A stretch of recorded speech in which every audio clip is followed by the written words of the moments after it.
to share their questions, not chat. Q&A, correct.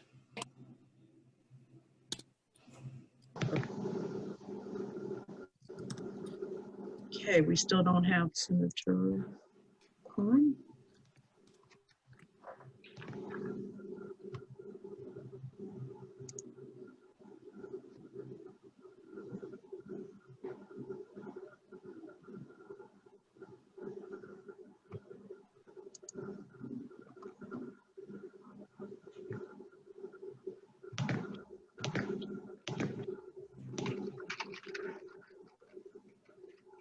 Hi, any luck, Senator?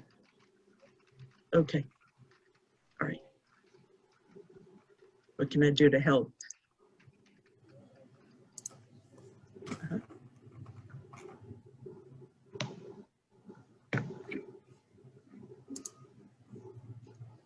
There's a blue link underneath. Okay, let's see if there is a password in here. Just a moment. The meeting is okay.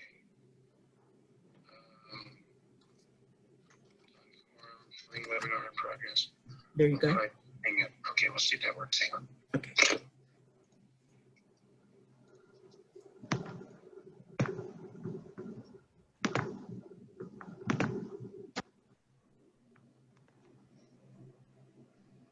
Are you there?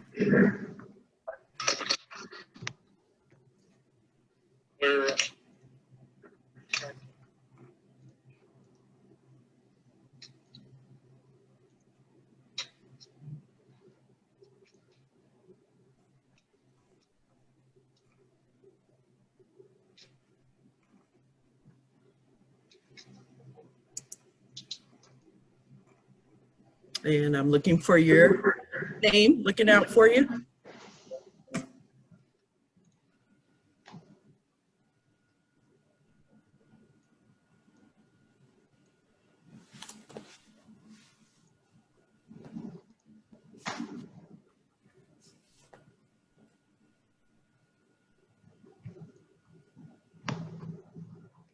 Perfect.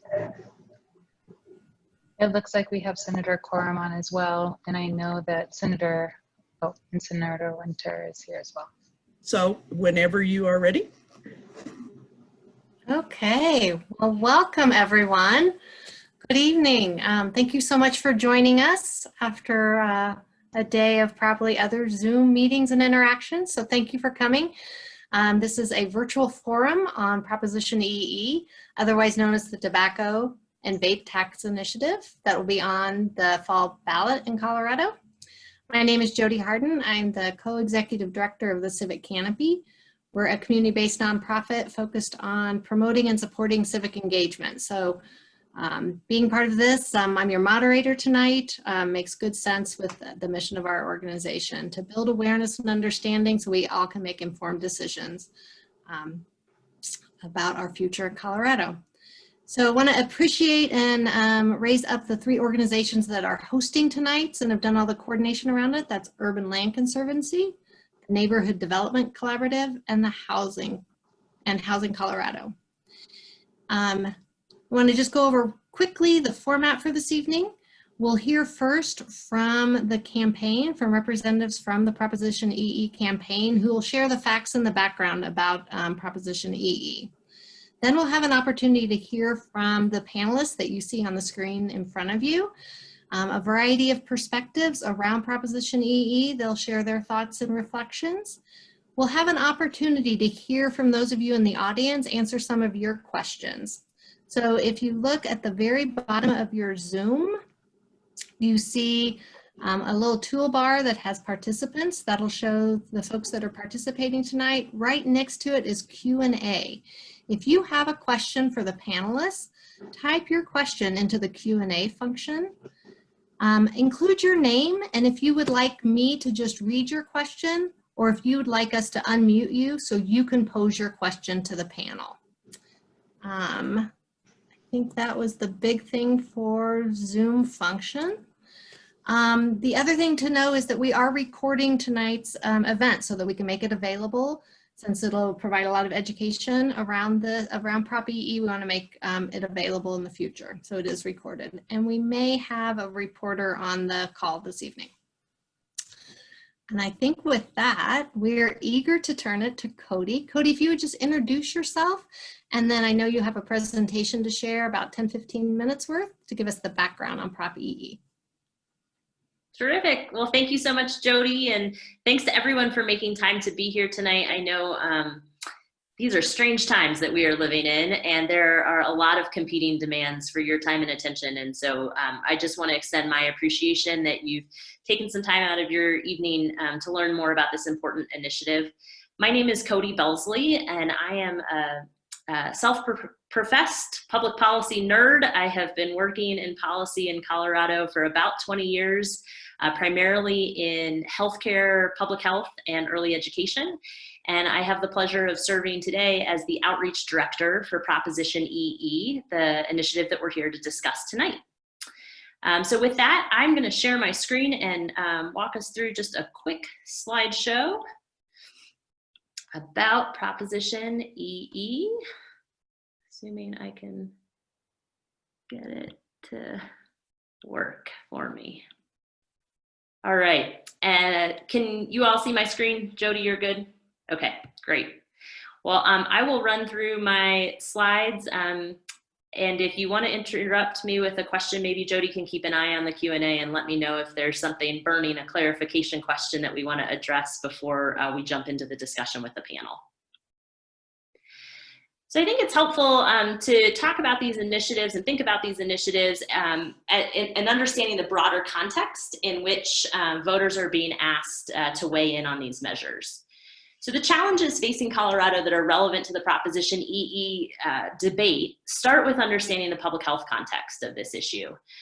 Colorado's teen vaping rate is 29%. We are among the states in the country with the highest rate of vaping, which is sort of surprising and discordant, I think, for a lot of people as we consider ourselves to be one of the healthiest states in the nation. Despite the fact that our teen vaping rate is so high, we do not tax these products with excise taxes at all. Unlike cigarettes and other tobacco products, the existing excise tax is zero. So in many ways, we're really subsidizing the use of this very dangerous and addictive product. At the same time, COVID has created a real financial crisis, not just for Colorado, but globally. But of course, our state's budget is feeling the impact of that crisis. Our K-12 education system is facing $500 million in cuts as just one example of the type of financial impact that COVID is having on our state. Historically, Colorado at the state level has not invested much in the way of resources for affordable housing or for eviction defense. There has been increasing interest in the state playing a more active role in financing housing initiatives, and I know Senator Winter can speak more to the great work that the General Assembly has undertaken in recent years to address access to housing in Colorado, but historically the state has not made it a priority investment area. And then finally, we know that preschool is expensive and hard to find in Colorado. Only about half of our kids get the chance to attend preschool before kindergarten, despite the fact that there is really ample evidence to suggest this is one of the most important investments we can make in closing achievement gaps and ensuring long-term academic success. So the opportunity before voters this year with Proposition EE is to consider a statewide ballot initiative that would close the loophole on the tax loophole on vaping products and establish a new tax on those products, and to increase our tax on other tobacco products like cigarettes and chew to bring that tax in line with other states. This initiative is really designed to do two things. First and foremost, this is a public health intervention. We know that when the cost of these dangerous and addictive products increases, consumption decreases. The research shows that for every 10% increase in cost, you see a 3 to 5% decline in consumption among the general population and a 7% decline among youth consumers of these products. So by increasing the price and investing in public health programs, we can save lives. Secondly, we can generate new revenue to invest in Colorado's future. And at a time of financial crisis, when we're looking to slash budgets, state budgets for things like K-12 education, this is a really unique opportunity. So how this works, if approved by voters between 2021 and 2027, taxes will incrementally or slowly be increased. Our current tax for a pack of cigarettes is 84 cents a pack. It'll increase $1.80 to $2.64 a pack when fully implemented. On the vape side, the tax will increase from 0% currently to 62%. I just want to make a quick note on our existing cigarette and tobacco tax. We currently rank 39th in the country in terms of our tax rate. And even with this increase, we'll still be about middle of the pack, excuse the pun, but in the mid-20s in terms of our tax rate on these products. This chart just shows you how the tax gets increased. So the tax on cigarettes and tobacco products jumps in 2021, 2024, and again in 2027, whereas the increase for vaping and nicotine products is a more gradual or slow increase over time. The funding that will be generated from the tax starts with $176 million in total revenue in the first year, and then incrementally and slowly increases as the tax rate increases to about $275 million total once this is fully implemented in 2027-28. The money is spent in the first 2.5 years from 2021 to 2023 to really help Colorado recover financially from the impacts of the COVID crisis. So money is set aside for public schools, mitigating or reducing the cuts to K-12 education, including a specific earmark for our rural schools, which I know is very important to Senator Quorum. I look forward to hearing from him tonight about that. Additionally, there's money in that first 2.5 years for investments in affordable housing and rental eviction assistance defense, and funding for tobacco education prevention and cessation. Starting in 2024 and after, the funding really shifts to focus on preschool and public health programs. This table was actually produced by the Legislative Council, and it's available on page 27 of your Blue Book. We've just reproduced it here in color to make it a little easier to read, but it basically just summarizes what I just said. The funding in the first 2.5 years is invested in K-12 education, this red bar, and the rural schools funding, the orange bar. The purple slice here is for the housing support, and that's both the affordable housing development and eviction legal assistance. And then in 2024 and after, the vast majority of the funding goes to a new universal preschool program and the healthcare and tobacco cessation programs. We know that housing and preschool both are designed to help working families. So the funding for housing totals $35 million over that first 2.5 years. It's $33.5 million for the Colorado Housing Development Grant Fund, $5 million of which is specifically earmarked for housing development projects in rural communities, and $500,000 a year, or $1.5 million total, for the Colorado Eviction Defense Fund. In terms of the preschool money, it's a total of $2 billion over 10 years to fund a universal preschool program to ensure that every 4-year-old in the state of Colorado has access to at least 10 hours a week of quality preschool, with additional funding being targeted to support low-income families and kids who are at risk for academic challenges in K-12 who may need additional hours of preschool. The funding is structured to build on our current mixed delivery system to enable parents and families to choose the preschool that works best for their family, whether that's a public school district offered preschool or a community-based preschool program. We're really proud at the campaign to say that we have a really strong, diverse statewide coalition supporting Proposition EE. There are housing advocates, preschool advocates, K-12 education advocates, civic leaders, business leaders, labor leaders, rural community, front range community leaders. It is a long and diverse list of supporters, all of whom are listed on our campaign's website. We encourage you to check it out. It's an important thing to note that this is one of the things that makes our campaign really different from our opponents, is the authentic statewide nature of the support for this effort. I just wanted to note that we've got, I think it's 29 days until Election Day, and only 5 or 6 days until ballots drop. There are 11 statewide ballot questions and a few very important, highly targeted candidate races, and then all the local questions that will be facing voters. So a lot of people just don't know about Proposition EE, and so one of the things that we really need your help with is raising awareness about this important question and encouraging your friends to do their research before they sit down and vote so that they don't skip over these important ballot questions.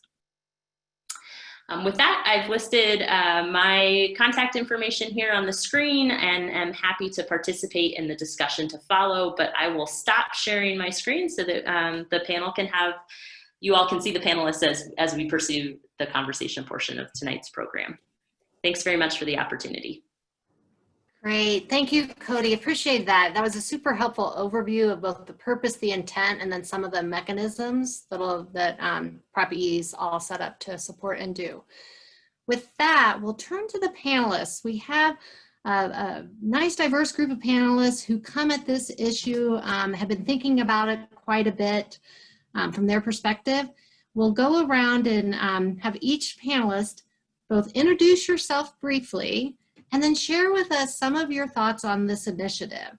Help us think as voters, thinking about this initiative, what are some of the things that you've heard might be keeping voters leaning away from voting for Prop E? And equally, what things are people thinking about? What are the benefits that people are thinking about in terms of voting for? Why might somebody vote for Prop E? So we're looking for holistic responses so that voters are have all the education they need to consider this initiative. I'm going to actually call on each of you individually so you don't have to decide who's next.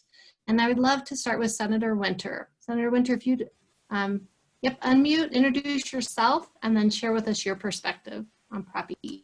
Hi everyone, it's good to see you all and good to see my fellow panelists.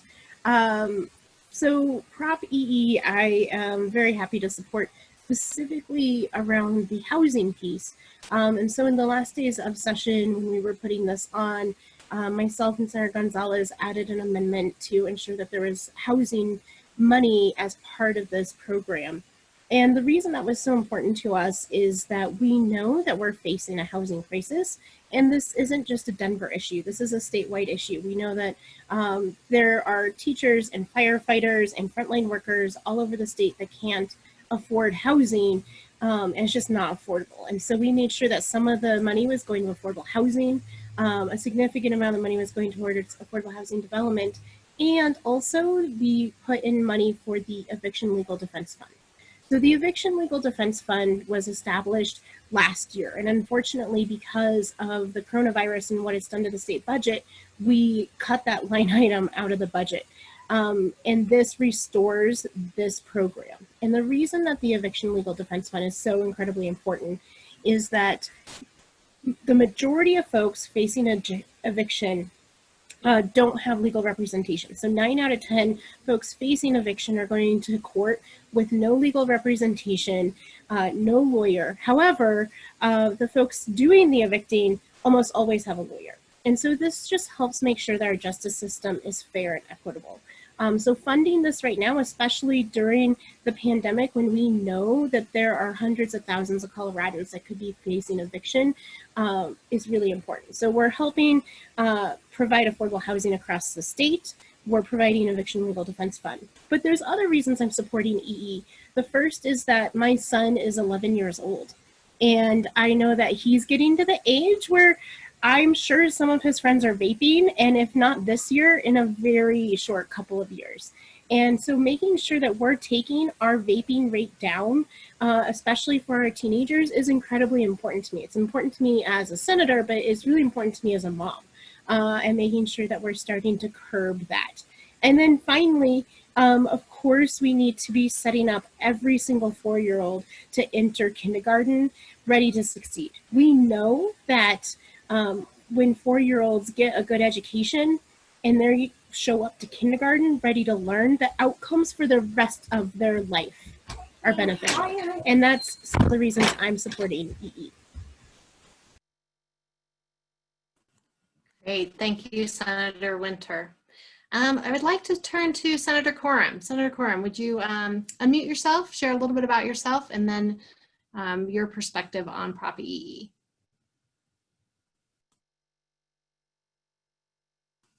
We can't hear you yet. There we go. All right. Thank you. It's great to be with the panel. But to let you know, I'm sick and tired of Zoom. That's my whole life is Zoom, and it's I'm looking for normal, whatever the new normal is. I'm looking forward to that. I was rather late to the game on this. This was a bill that came to the Senate, and frankly, it appeared to be in a lot of trouble. And so I was reached out to by several people to try to get it across the finish line. One, I was interested in the housing situation and rural education. And so I decided that I could lend my support to put it before the people to choose. I think sometimes legislators get a little bit hypocritical in that they're not willing to let the people they represent have a vote in it. I don't have a problem on this giving the people a choice. I think there is a need. I think we need to get out of the box as far as our funding for rural education and education in general. Housing in rural Colorado is a huge, huge problem. We're down the road 65 miles from me is the Telluride ski area. It's the #1 ski area in the nation, and actually in North America, I think, right now. And the median price is about $2 million. Well, the person that's the service worker for that industry, certainly they're priced out of the market. So we've got to find housing for them that we can be there, or we will not be able to continue servicing the people that want to come and visit our ski areas. I guess my concern that I've had, that I've heard often is, I don't think a lot of people trust the General Assembly. I think there's a fear that, yes, we'll pass this and then they'll find something else, the flavor of the month, and maybe raid those funds. So I think that's the biggest obstacle we have is developing a trust that, yes, if we do pass this, we're going to fund it. I mean, a lot of people remember back to the days of the legalizing marijuana and how much it was going to do for education. And granted, it has helped education, but I don't think it's helped to the degree that the general population thinks it would or should.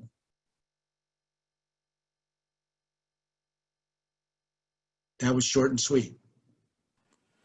Great, well, thank you. Appreciate those reflections, Senator. I'd like to have Karen, if you would like to unmute yourself, introduce yourself, and tell us your perspectives on Great, Prop EE. Thanks, Jody. My name is Karen Kallenberg, and I am the Executive Director with Habitat for Humanity of Colorado. We have 25 affiliates that are building in 45 communities across the state. Our focus around Proposition EE is really very similar to what the two senators just said in terms of the great need we have for affordable housing. We specifically, as an organization, look at affordable homeownership. And as we saw in the presentation that Cody gave, there is going to be funding for this housing crisis that we are currently in and that is being amplified by COVID. So $35 million over the next 3 years. It also, I'm really glad, thank you, Senator Winter, for advocating for that eviction assistance as well. I don't think any of us realized what kind of situation and how much we would really need that, but we are. I'm good with stories versus statistics. So, why are we supporting this? Affordable housing is going to help families like Penny and her 5 children. They were living in affordable housing funding will help them. They were living in a small mobile home. That's all they could afford. They had to move out of that because the rent went too high, and they had to move into a much smaller situation. And they moved multiple times over that year. And now Penny is a Habitat homeowner. She is not worried about her rent going up. She has a stable payment. She also has a place where her family can sit down for a meal. I mean, imagine that again. You're crowded into a situation and you can't all get around the table. Imagine those Zoom calls, right? Senator Quorum, with all those people crowded into a small situation. But she's now in a safe home, an affordable home, a home with a yard, a home where her kids can have room to thrive and grow. So again, why should voters consider Prop EE? I think now more than ever, a home is an important sanctuary for families across our state to feel safe, healthy, and secure. And I will just echo, again, what the senator said. This is not a Front Range issue. This is not just a rural issue or just a resort community issue. This is impacting our entire state. I have the good fortune of traveling across our state, and I can tell you, was in a meeting pre-COVID, Pagosa Springs, and in 1 hour, 4 families came in that were in need of affordable housing. One was living with her children in a tent, one was living in an RV without heat. Fort Collins, a homeowner had to move 15 times in order to be able to find an affordable apartment. No one should have to move 15 times in 8 years. And then in the Roaring Fork Valley, I think, again, Senator Winter mentioned teachers.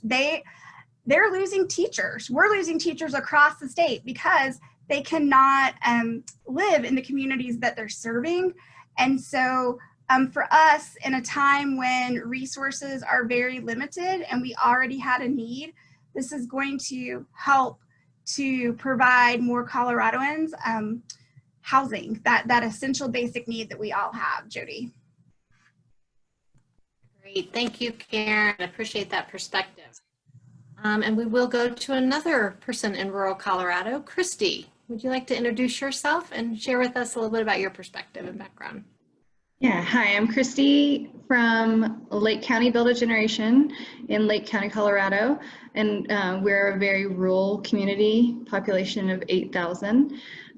We are a bedroom community to both Vail and Summit County. And we work a lot on policy interventions that help build community health and well-being. So I think one of the reasons why people might be against Proposition EE is that we know that upstream intervention is much more successful than ending intervention. And what I mean by that is if we can prevent people from smoking at all to begin with, they'll be much more healthy than if we try to stop them from smoking later on down the line. And those initiatives are much more successful. There is an argument that Proposition EE is a upstream intervention for teenagers because if it costs too much, then they won't be able to buy it. But as far as the impact on rural housing, Lake County right now needs 868 additional housing units.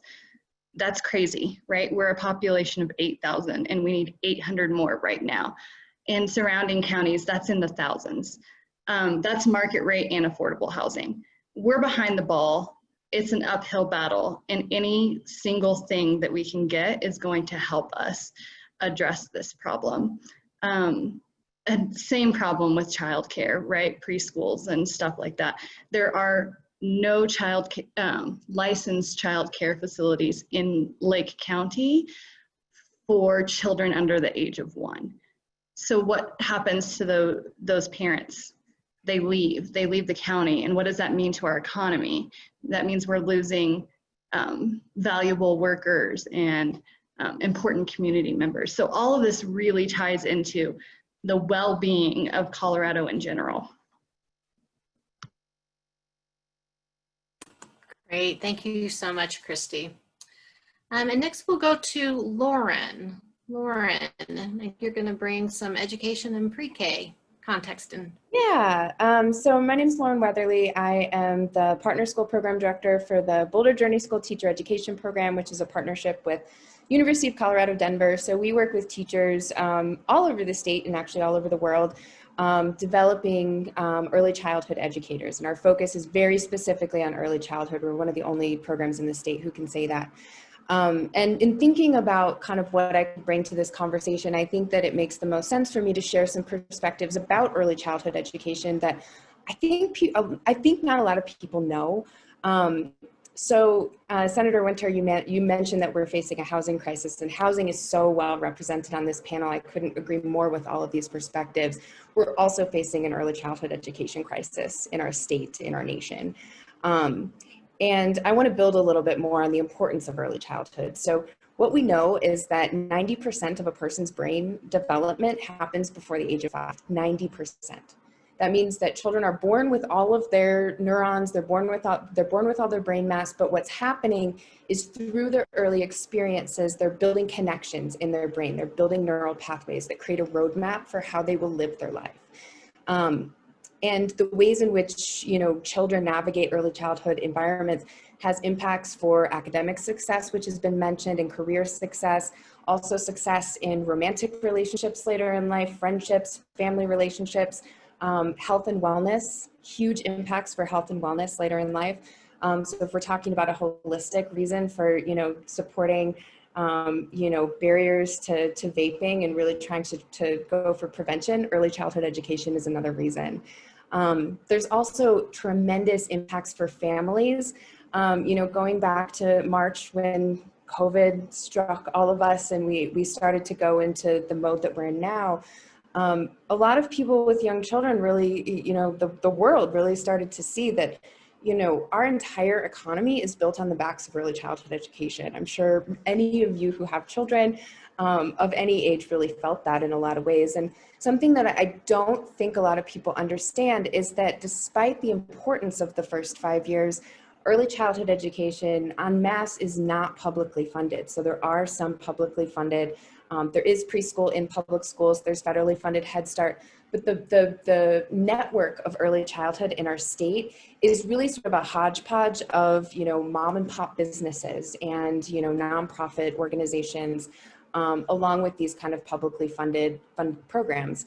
And the result of that is that it's incredibly, incredibly expensive. So there are some opportunities for example, families who live in poverty to have access to funds for early childhood, but that's very small.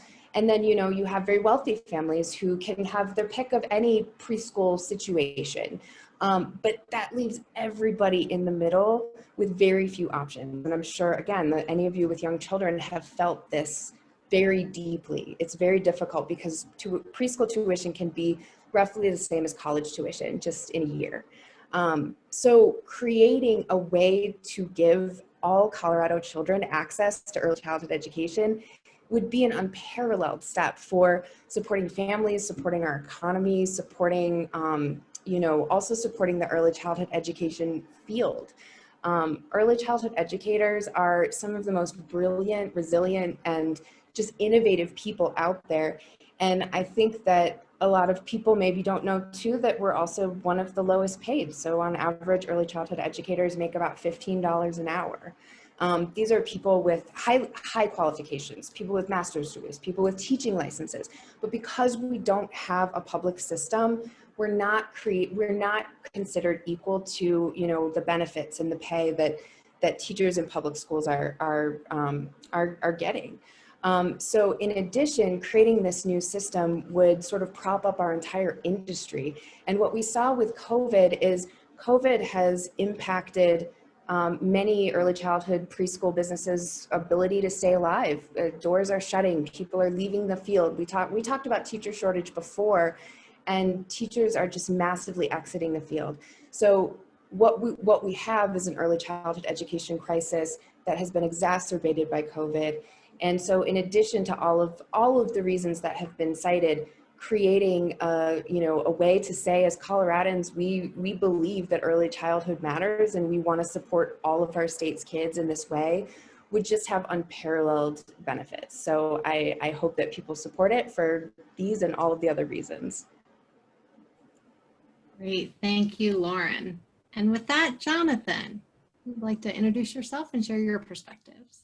Sure. Hi, everyone. I'm Jonathan Capelli with the Neighborhood Development Collaborative, which is a coalition of 17 nonprofit housing organizations working across the spectrum from people suffering from homelessness and also homeownership. So, as far as why people, maybe wouldn't support this or might be afraid of supporting this, I think we get into a little more in when I saw the second question. But I think it's just important to remember that this is a tax on tobacco products and that the funds take or get that or received from that are essentially used to benefit smokers in terms of health benefits from not smoking, downstream. So that's a positive part of it. But and I don't want to go right back into housing, but I'm about to. But I will quickly say, to Lauren's point, child education is a huge part of this, and there's actually an interesting connection with housing, wherein the greatest indicator of student absenteeism, it turns out, is housing instability. And so when you stabilize families with safe and affordable housing, that directly improves their educational outcomes, and especially in the time of COVID with people moving around a lot, and potentially a lot of families moving once the eviction moratorium ends at the end of the year, it's really going to be important to stabilize everyone, but especially families, which is why the Eviction Defense Fund is so important. But to quickly, sort of base us in facts, although I also agree with Karen, facts are sometimes, not the most effective vehicle. But before COVID, there were about 580,000 homeowners and renters that paid 30% or more of their income on housing. So 27% of Colorado households. If you look, and then for those who are spending 50% or more of their income, that's almost 300,000 homeowners and renters. So we live in one of the fastest growing housing markets in the country, the second fastest gentrifying metro area, according to a National Income Housing Coalition, the ninth most expensive state for housing when you adjust for income, and the 10th most expensive rural housing market as well. And since it costs the same amount of money to purchase land and develop a building for affordable housing as it does for market rate housing, but you receive less income per unit, the state really needs to step in and facilitate these public-private partnerships to allow for the greater and more rapid development of affordable housing. And this is really important, to Christy's point, in smaller jurisdictions, in rural Colorado, where land costs are still incredibly high, but municipal funds are comparatively low. Today, the state has about 30 million in dedicated state revenue that goes to affordable housing. There are other funds that were approved in previous years, but they've kind of been cannibalized and postponed in part because of the budget deficit and other reasons. So that's kind of what we're dealing with now. In comparison, Denver has the same budget, about 30 million for just Denver. So, distributed across the entire state really waters down its potential impact, which is why we need more funds. This is also important given the pandemic. So those are pre-pandemic stats. We needed more housing funding. It's even more important now. About 24% of renters and 6.5% of homeowners expressed in the Census Pulse survey last month that they had slight or no confidence in their ability to pay this month's rent. And nearly 15% of renters said they couldn't pay last month's rent. We also know, to Senator Winter's comments about the importance of legal defense, it's only about 8% of renters that currently receive legal representation when they go to court. So for the most part, they're unrepresented. And we know that when there's funds to provide legal representation, outcomes are much better. And that's going to be really important in the upcoming months. Given all the above, I think that voters are feeling intuitively, that we're not doing enough to fund affordable housing, and that it's essentially worth the cost of a tax on an unhealthy product that is being overused, by children in particular. So those are my comments for now. Sorry for going so long. Great. Thank you, Jonathan. And thank you to all the panelists. You know, it was interesting listening to all of you. When I first looked at Prop EE and I saw the list of where all the revenue could go, I thought, wow, will voters see that as just a varied list of random things? Or will they see the interconnects? And Jonathan, I think you started to knit the interconnects together with some of your comments. And I saw in the Q&A, Aaron Maripol, you posed a question or a comment around how some of these things intersect to create community health. Would you be willing to unmute yourself and ask that question to the panel?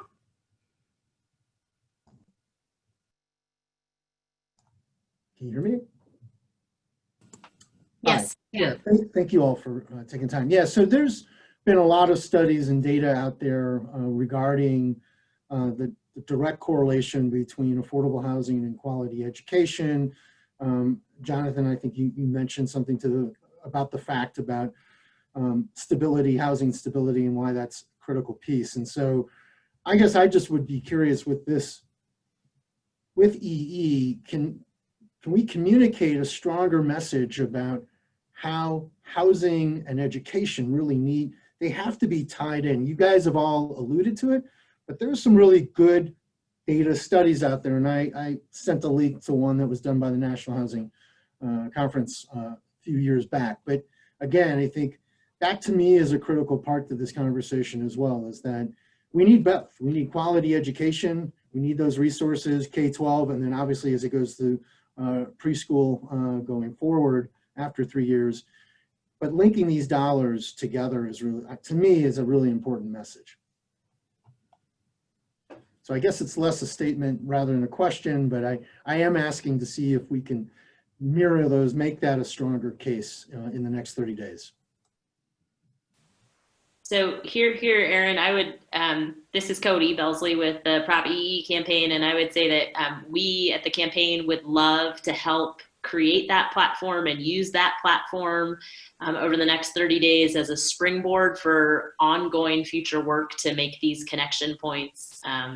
So let's be in touch about what our, how we can use the campaign's website, social media platforms, letters to the editor, op-eds, other opportunities that this campaign provides to shine a light on those connections. And to the point that Jody and Jonathan were making, that, we're talking about all the same families, right? The families who need help with housing are the same families who need help with early care and education, and they need that support in a holistic way, because while we tend to fund government in silos, that's not the way people live. That's not the way people experience poverty and insecurity and challenge. And we need to be, I think people get frustrated with politics because we're so disconnected, we're so deep in our silos, we fail to see those connections and to talk about these issues in ways that resonate with people's real lives. So the campaign would love to help provide that platform, and we should have that conversation. Well, Aaron, this is Senator Quorum. I think stability is a huge ingredient on success in our young people's lives. So having a safe home to go home to, sit around the table so you can actually have dinner together and communicate as a family, I think is very important. So, anything we can do on this to get these young people a hand up. I don't believe in handouts, I believe in hand ups, and I think that's what this is. Great, thank you, Aaron. We have another question from participants. Will the funding for eviction defense compensate for the amount that was cut? And I think Senator Winter, we might start with you on that. Sure. So we had $1.5 million in our budget. So it does cover that. However, this is a new program. We had only implemented the Legal Defense Fund last year. So we're seeing what the demand is, while at the same time, once the moratorium runs out, we're worried we're going to see an increased need. And so there might be a greater need for the program than what we funded, but it does replace what we had proposed in the budget before we came back into session after COVID hit. Great. Thank you. Any other panelists or? Well, I think we have a lot of unanswered questions because, you know, this next year's budget is a total crapshoot. You know, we were 3.3 billion short, you know, and, you know, we took a lot of one-time funds that we could get, but those aren't going to be there this year. So we're totally dependent on how fast that we do come out of this, this situation. You know, the legislature is a land of unintended consequences. And, you know, sometimes we create situations that, that don't help. So if we're doing that, we need to recognize that and move in a positive direction.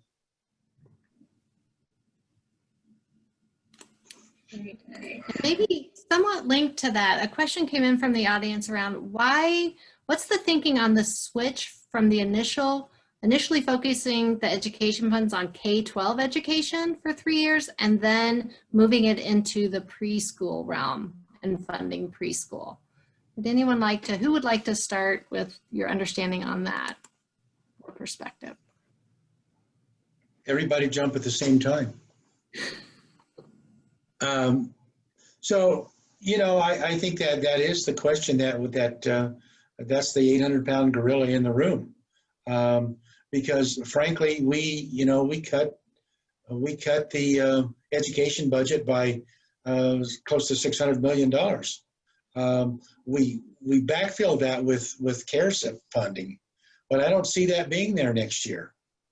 So we have a lot of situations that we're going to have a lot of wants and a lot of needs, and the needs are going to win out over the wants. So thank God I'm not on JBC. Go ahead, Laura. Well, I was just going to say, I can't speak to the development of the history of the legislative decisions that you all make, but I can speak to, you know, I believe there is some money going to the K-12 general fund, and then the particularly to rural schools, so that backfills a little bit.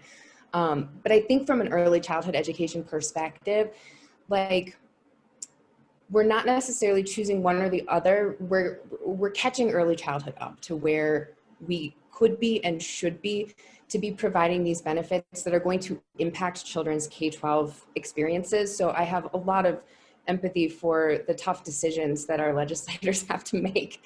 You know, and I follow these processes as much as I can. And I know it's difficult. You have to choose one thing or the other sometimes.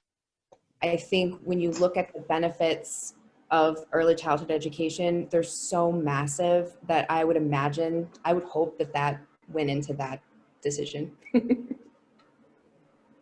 And I can speak just a little bit to the process and sort of how we ended up here.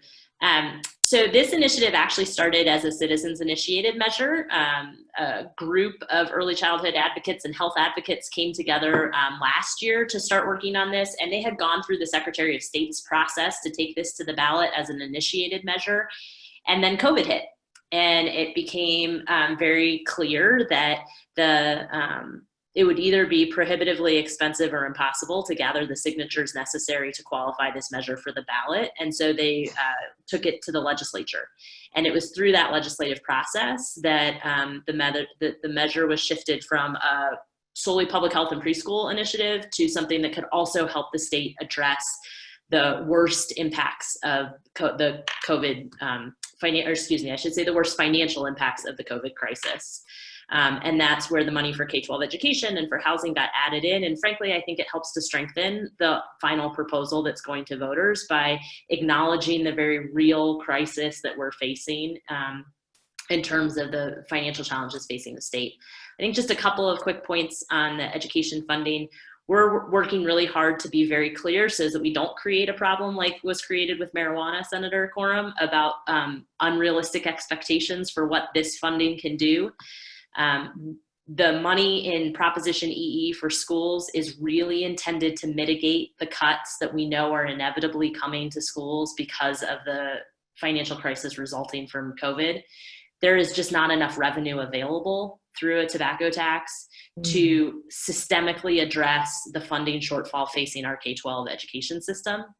but we can build a really meaningful universal pre-K program with the revenue that is available here. And so the way this is structured, it allows us to mitigate the worst financial impacts for K-12 education in the short term and build a really solid universal pre-K program moving forward.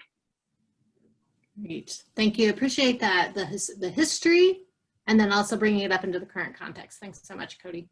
I'm going to pivot to the second question for the panel. Participants, if you have, we hope we'll have another round of participant questions, so keep putting those in the Q&A. So panel,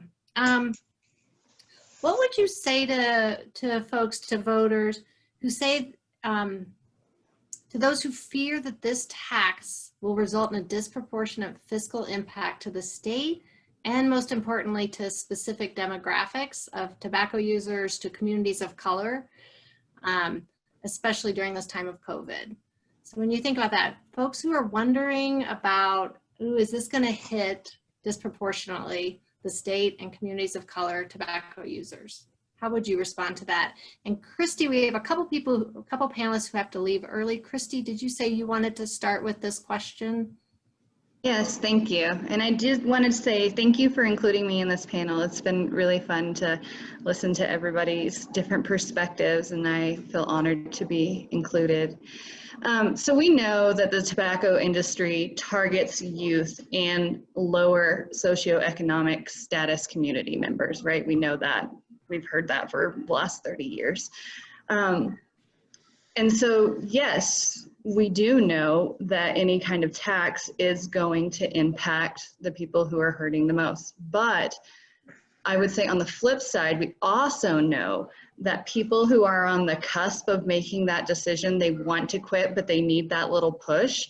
There's facts that have proven that a tax increase can be that little push that they need. And really what it comes down to is the overall health of our community. Tobacco use is killing people just as poor housing and other stressors are causing heart disease and diabetes and things like this. So I think in general, if you pull back and realize that this is a public health crisis, it does kind of balance out that potential for fiscal harm to those who are already struggling. Great, thank you. Senator Coram, I see your mute is off. Would you like to respond to this one as well? No, I'm sorry, I was just listening. I agree that I think that it is a bit of a deterrent. I'm not sure it's as big a deterrent as some would like to think, because, you know, frankly, a lot of 13-year-olds think it's really cool to vape. And so somehow we need to expose to these children that, you know, I'm very concerned about the health issues, the lung infections and everything that come along. And I don't think we promote that enough to parents to sit down and talk to their kids about this, because this is a temporary cool that could affect your health the rest of your life. Great, thank you. Any other panelists want to respond to this? How you've thought about or talked with those who are worried that this might disproportionately impact fiscally communities of color?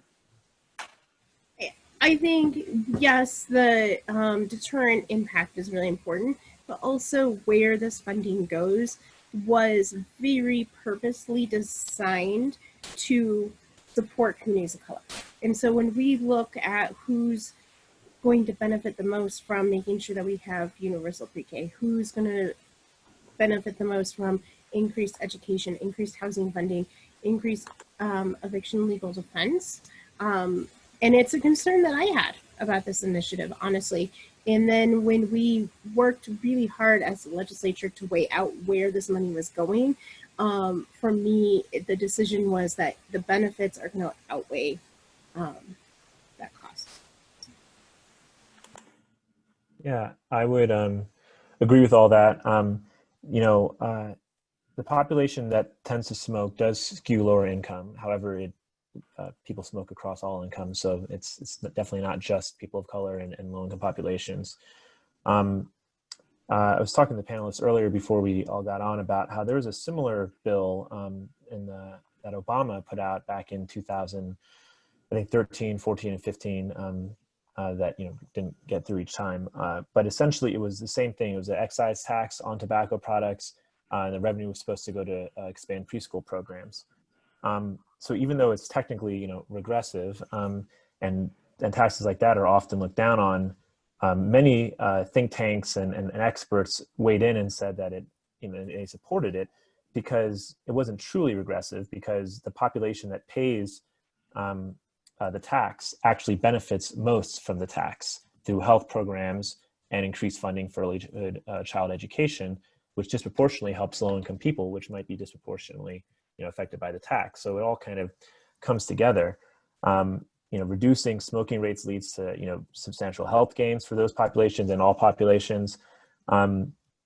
So essentially, there's this thing called the benefit principle, which is where taxes that people pay should translate to benefits and services they receive. I don't abide by that principle all the way across the board, but in this case, I think it's really important because that's exactly what's happening. This population is being taxed, and it's not exclusively, but they're going to be the primary beneficiaries of these programs. So I know Cody has some great facts about the number of smoking, that the rate how that decreases over time when you increase the price. So there's just a lot of benefits to this that I think undercut any arguments about its regressivity. Yeah. I think you all said it beautifully. Just the one piece that I would add to this is builds a little bit on where Christy started, which is just to say that there is ample evidence to show that for decades, the tobacco industry has exploited low-income communities and particularly youth. There was a study released in August that showed that low-income neighborhoods in Denver are twice as likely to have vape and tobacco shops in their communities as high-income neighborhoods, and that 50% of Denver public schools are located within 2 city blocks of a tobacco or vape shop. And it is that same tobacco industry who for years has engaged in predatory marketing practices to try to addict low-income and youth consumers on their deadly products, who are now running the opposition to Proposition EE and running a campaign against Proposition EE based on the fact that it is a regressive tax.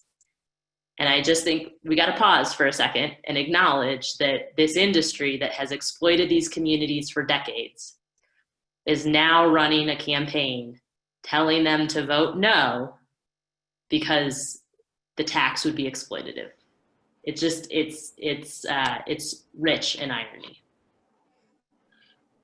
I just want to add, I agree so much with everything that all of you have said. And, I think another piece that's important in thinking about, why people might vote no on this. I mean, honestly, I worry about anything on the ballot in Colorado that says the word tax in it, because Colorado don't like to vote yes on that stuff. So I hope people understand it. But another piece that's important is that unless I'm mistaken, vape products currently are not taxed at all, right? So I mean, that's another place where it's, and I know that this measure includes an increase on a tax increase on already taxed products, but just the vape products, which we're so concerned about right now for all of the negative health impacts and social impacts, that's just a catch up, right? So I think that's another potential reason to support it, where it's like, why are these products not taxed at all, and doesn't it just make sense to catch them up at least? So Thank you. And I saw that there were a couple of questions. Wayne, would you be willing to unmute yourself and ask the panelists your question directly? Would that be okay? There's Wayne. There it is. I didn't see the unmute button. I had a couple questions, just real quick. Was that, can you guys hear me? Okay, so my first question basically was concerning eviction. I've got quite a few friends I know that actually do rent out houses, both affordable and market rate throughout Colorado. And I've heard pushback from them as far as the different situations involving evictions. And so I was curious, has anything been proposed as far as eligibility for getting eviction protection? It is a means tested program. So you have to show that you cannot afford a lawyer on your own. And this isn't weighing the process in favor of the tenants. It's just making sure that the process is fair and equal in terms of legal representation. Okay. And then along that same lines, as far as eviction, I noticed when the housing development grant, so I work for the Division of Housing, and so I was pleased to see that that housing development grant, which we use quite a bit of that for our loans and grants. Has anything been proposed as far as rental assistance, such as housing choice vouchers, or would that be part of that allocation for that that money coming from the taxes? As far as I know, and maybe the senators can weigh in, but my understanding is that it's about 11.16 or something, a little over 11 million a year that is going to the housing development fund, affordable housing development fund, and there's no specifics on how it would be used within that. And I think that means it's going to be targeted towards development. And then separate from that is the $500,000 a year or so for the eviction defense. I didn't see anything earmarked for direct renter assistance. The other programs, the POP program and the EHAP program from the CARES funds, I think those are covering that. Although those are going to run out soon, and we will need more funding, I think, for those programs after the end of the year. So that's a super good question. I haven't seen anything to fill that gap yet. Awesome. Great to hear. Thank you. I do think there is, just to pick up on what Jonathan said in terms of the funding, I did read in the legislation that there is a set aside of at least 1/3 for under 30% area median income.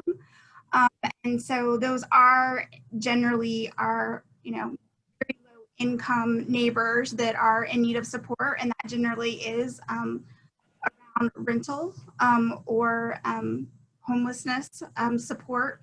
And then I do believe that there is also a priority of $5 million for our rural communities in terms of affordable housing funding as well, which I think we've made the case for that as well. The need is being statewide and wanting to make sure that we are honoring that with our funding. Both of you are right, and what I would just offer is we do have a housing specific fact sheet about Proposition EE that if it would be helpful, I'd be happy to distribute it or share it with ULC, and maybe ULC could share it with everybody who's participated in tonight's event. And it's just got a little summary recap of what's in the legislation specific to housing, in case that would be helpful to anyone. Oh yeah, by all means. And I could share it with people I've worked with. Thank you. That'd be wonderful. Great.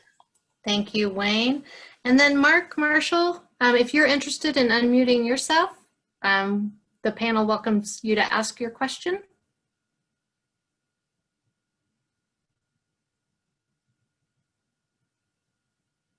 Let's see, we'll give Mark another minute. There we go. Yeah, just got the prompt on mute, thanks. Yeah, so I work with Aaron at ULC here.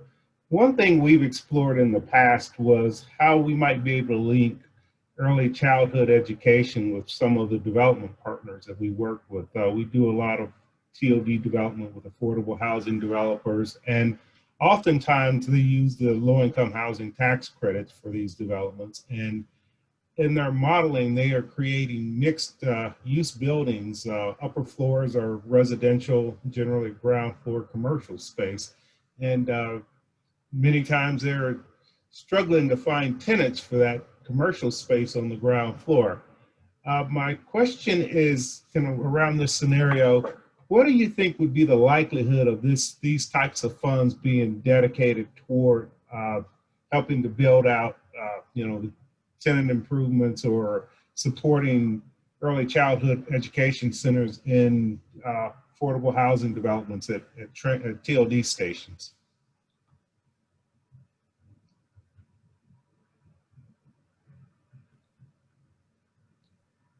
Go ahead, Cody. Oh, I was wondering if I muted myself. I was just gonna say I love the creativity. Taking off my campaign hat for a second and putting on my personal hat. I'm the former chair of the board of Mile High Early Learning, and so worked closely with Pamela Harris and was part of those creative conversations that ULC and Mile High had together. And I love the creativity, right? I mean, I love the idea that when you put dollars on the table and you bring collaborative partners together, community solves these problems in really innovative and terrific ways. And I guess what I would say is I don't think that there is anything specific in EE that encourages that kind of innovation. But I also think that it's oftentimes through these types of campaigns where these kinds of connections and collaborations can be fostered and supported. And certainly failing Proposition EE isn't going to do anything to help that. So from a sort of general perspective, I would say I think we're better off if EE passes to enable that kind of collaboration and support than we would be if it failed, even though I don't think there's anything specific in the legislation to enable that. I agree. I think you'd have to ask a lawyer about whether or not. So, the funds are delivered, to the Housing Development Fund. A portion of it is broken out by AMI, just like what Karen said. I forgot about that. But how the funds statutorily can be used, some of them can be used for services, but can they be used for non-residential construction costs if it overlaps with childhood learning? I don't know. And then the question is, does that take a legislative change, or is there some sort of administrative change that DOLA or DOH, the Department of Housing, could make in terms of how it allocates those funds and what qualifies as like a service? I don't know, but I think that to both your point and Aaron's point, talking about these things together is really, really going to be key moving forward. The bill, if you just look at the text, just lists these things which seem like they're unrelated, education and, let's throw housing in there, and health too, but they're not. And so hopefully this is the first step as we move forward towards thinking about these more collectively. But for now, it's up in the air, like Cody said. So thank you. So I have one more last question, and to do a round robin with the panel. So as a voter, I'm thinking about, or I'm talking to my partner who's thinking about all the various elements that are on my ballot this year. There's a lot. It's a big ballot. There's other big initiatives from family paid leave to Gallagher Amendment, et cetera, et cetera. What's your last thought on how you would talk to me as I'm thinking about it, or talking with the other people in my household about Prop EE on a big, important ballot?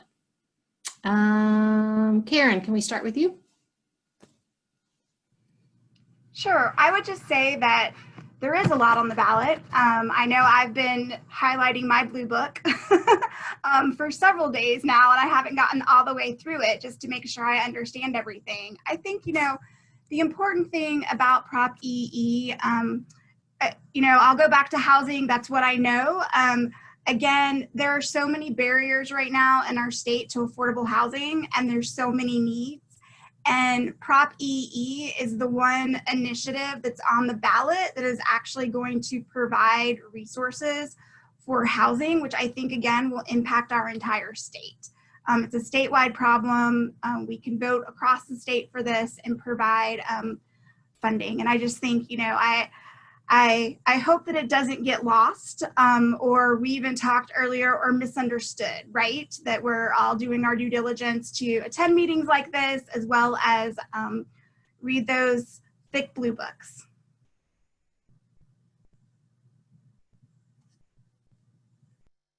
Senator Coram, how about you? Last thoughts from you. Well, I'm just going around presenting it to people, and I'm saying this is a situation that you need to assess the situation and vote your conscience on this, because I think if you really, in my district, housing is really important, and so I think that's a huge factor in it. And you know, I've kind of become Switzerland on this, because I know there's a lot of people that have drawn a line that this is not what it is. I think it's very misunderstood, and somehow I think we need to clarify what it's actually doing. And we've only got about 3 weeks to do that. Great, thank you.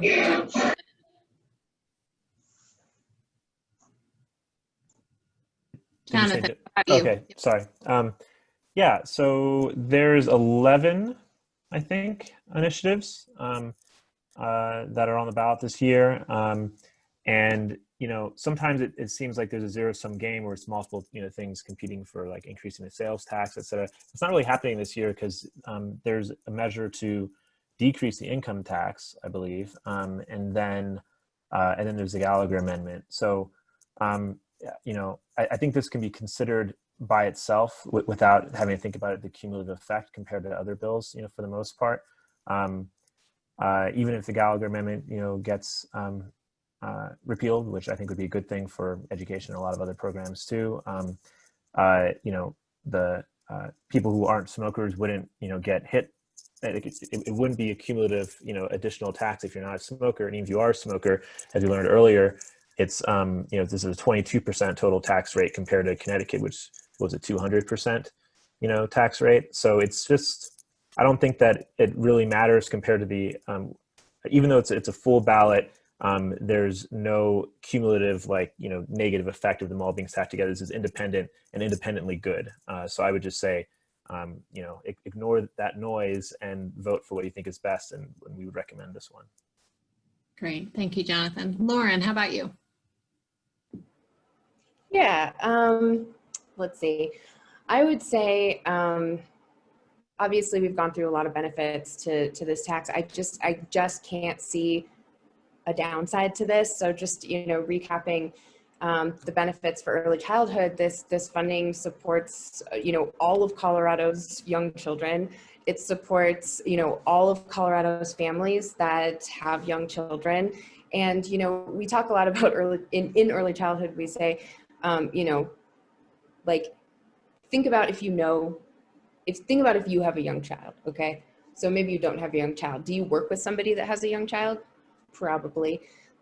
Literally every single person in the state is impacted by access to early childhood education. And then when we combine it with the impacts to housing, we're talking about systemic benefits. We're talking about systemic change. And during a time when, you know, the pandemic has caused a lot of difficulties and hardships, and, you know, we're feeling that in such a strong way. So we're providing these support systems for people who need it, but above and beyond that, we're providing benefits for everybody in our state through this. So I just can't imagine the downside. I just can't see it. Thank you, Lauren. And Cody, how about you? Any final words from you? Yeah, I'll take off my my paid campaign hat and put on my private citizen voter hat.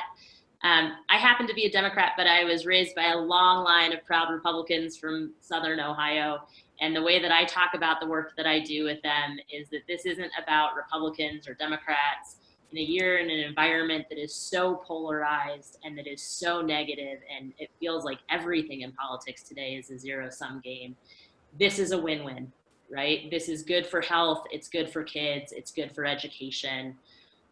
And I think that is borne out by the really broad and diverse coalition of supporters across the state who are yes on EE. You know, we've got labor and business, we've got rural and front range interests, we've got health stakeholders, early childhood stakeholders, education stakeholders, civic leaders, faith leaders, just people from all different backgrounds and walks of life. And really the only groups who are opposing this are the tobacco industry. So at the end of the day, I think this may be one of the easiest questions on the ballot. in that it truly is a win-win scenario. And we hope very much that tonight's event helped to educate you about that and to earn your vote and to earn your support. I just want to make a plug that our campaign website is forcokids, forcokids.com. I encourage you to check it out. And I also am a big fan of the Blue Book. I think the Blue Book did a great job on this initiative. And so if you still have questions, feel free to reach out to me. Feel free to connect with the campaign or refer to your Blue Book. Great. Well, a huge thanks and gratitude to all of the panelists for sharing your perspective, your passion, your time this evening. Thank you again to the organizations who hosted this educational event. Urban Land Conservancy, Neighborhood Development Collaborative, and Housing Colorado. And last, thank you to all of you who joined in at the end of the day, listened, became more informed about Prop EE. So appreciate your time and attention. And everyone stay well, be well, and be ready to vote. Thank you all.